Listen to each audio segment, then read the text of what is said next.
All right, let's dive into HIMS and Hers Health. HIMS for short. HIMS. They're making waves, right? In the healthcare world.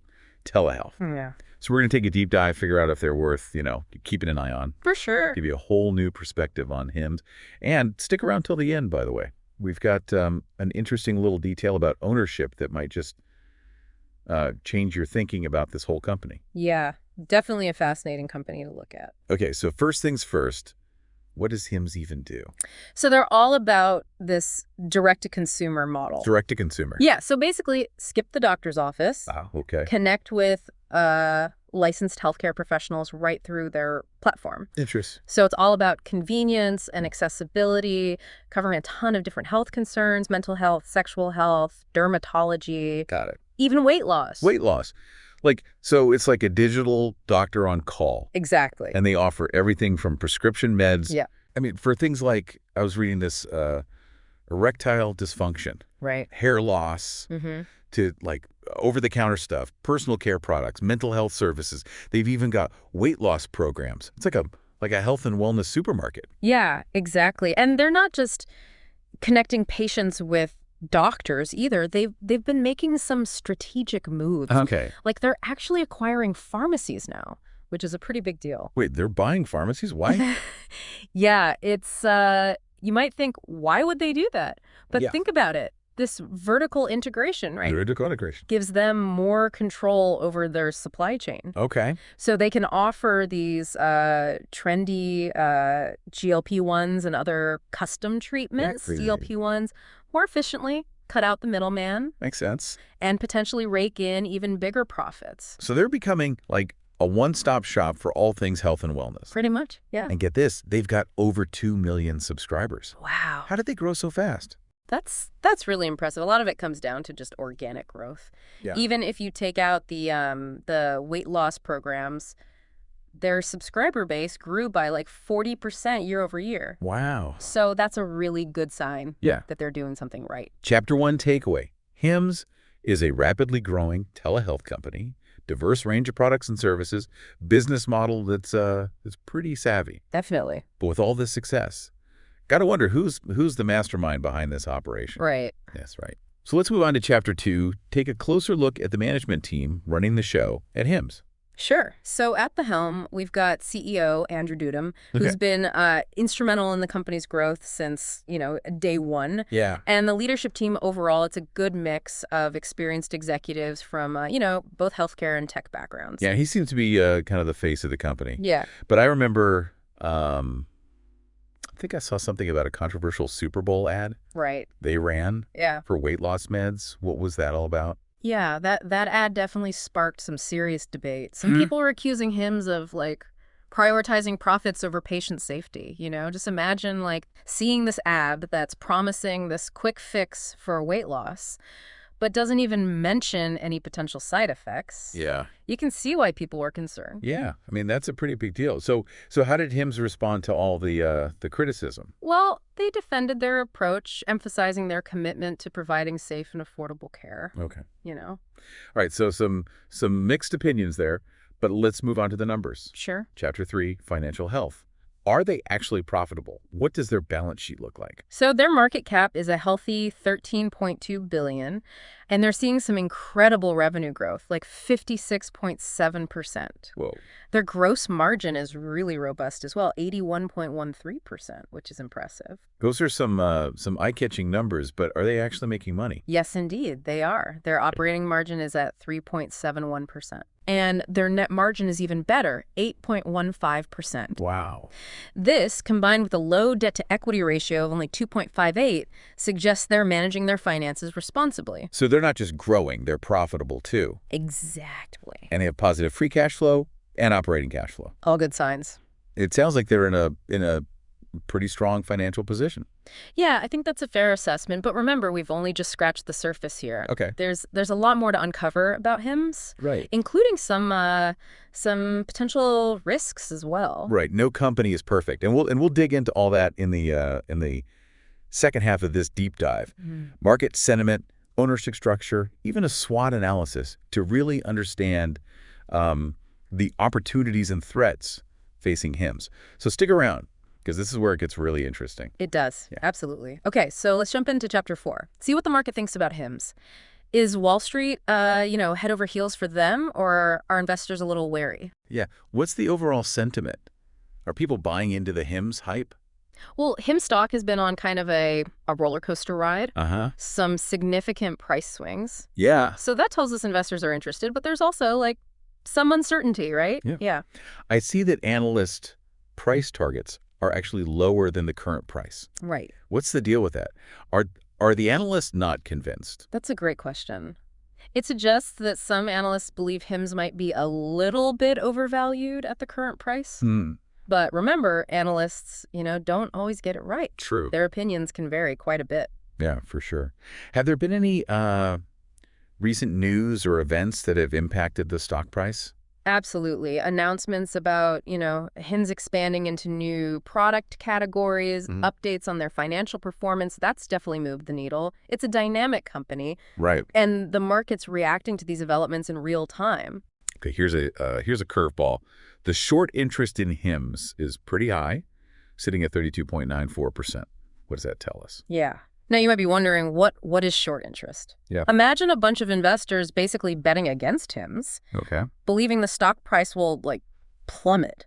That's short interest in a nutshell. So a high short interest, like we're seeing with HIMS, indicates that a significant number of investors believe the stock is overvalued and are, positioning themselves to profit if the price drops. Interesting. So we've got, some folks who are super bullish on HIMS while others are betting against them. Makes you wonder who really holds the power in this company. Which brings us to chapter 5, ownership structure. Who are the big players calling the shots at HIMS? So as with most publicly traded companies, HIMS has a mix of, institutional and individual investors. Right. Some of the major players include Vanguard, which owns about 12%. Okay. BlackRock holding around 9%. Okay, so the usual suspects are there. But what about the founder, Andrew Dudum? Does he still have a significant stake? Yes, he does. And that's actually a crucial detail. Dudum still holds around 7% of HIMS. Okay. Which might not seem like a lot, but here's the twist. Okay. He also controls a significant portion of the voting rights through something called a dual-class share structure. Hold on. Dual-class shares, that sounds complicated. It's not as complex as it sounds. This dual-class share structure is basically like giving Andrew Dudum, a super vote. Okay. It means he can steer the company in his direction. Interesting. Even if he doesn't own, the biggest chunk of shares. In HIMS's case, Dudum's Class B shares have 10 times the voting power of the common Class A shares. Whoa, so he's got a lot of influence. Yeah.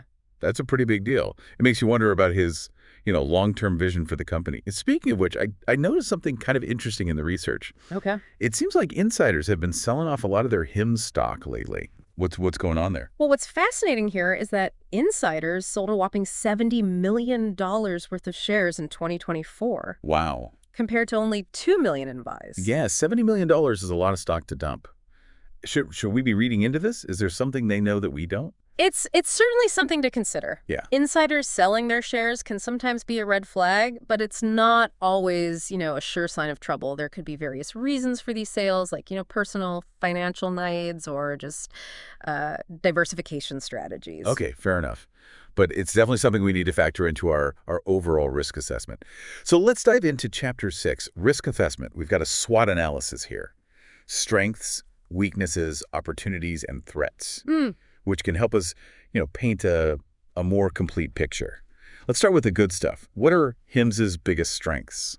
So HIMS has built a strong brand, in a relatively short amount of time. They have an efficient online platform that makes accessing healthcare, super convenient. They're also leveraging, technology like AI to personalize the customer experience. Yeah.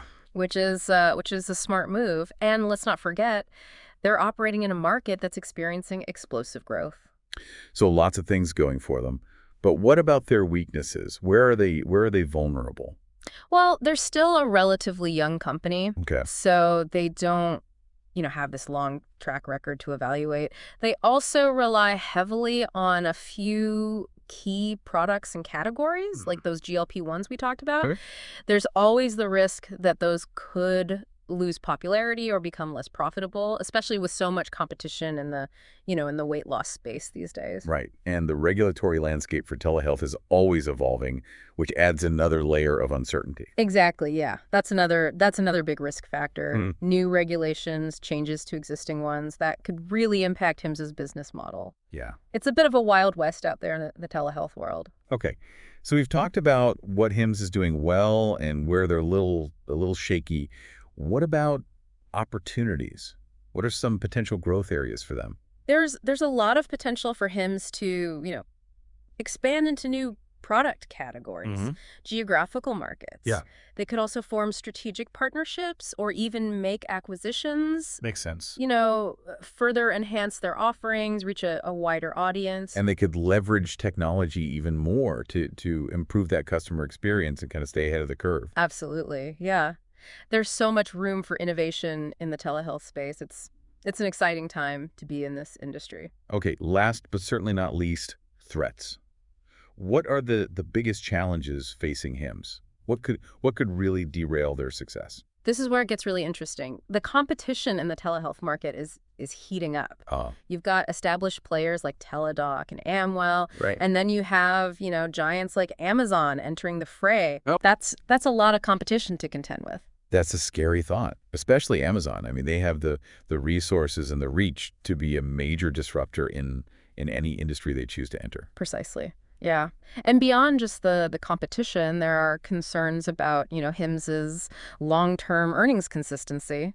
I mean, they've had a strong run so far. Yeah. But can they sustain it? So lots of potential, but also plenty of risks.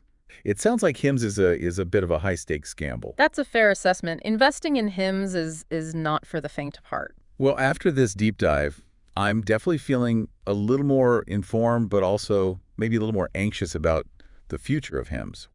Remember, they've got a lot of positive factors. I mean, impressive growth. Yeah. Healthy margins. They're expanding. There's always a but, right? Right. Got to acknowledge they're a young company. Yeah. In a super competitive market. For sure. And those questions about long-term stability. Yeah. And, the impact of those insider stock sales. Right. Okay. Yeah, I can see why a hold rating makes sense. Yeah. It's definitely a wait-and-see situation.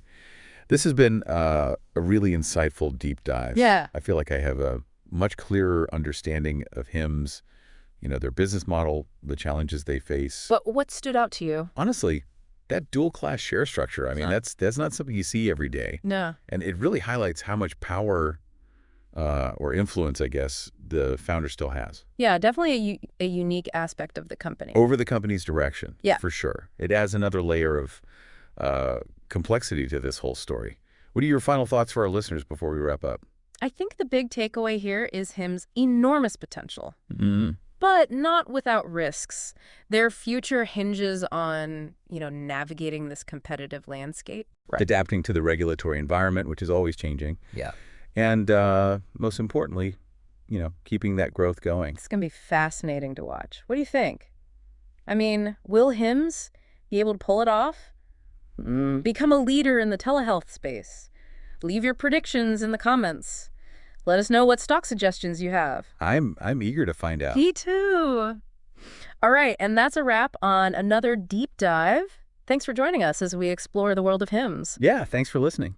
Be sure to subscribe to the Stock Analytics AI YouTube channel for more in-depth analyses of fascinating companies. And remember, this is not financial advice. Right. Do your own research before investing. Absolutely. Until next time, happy investing.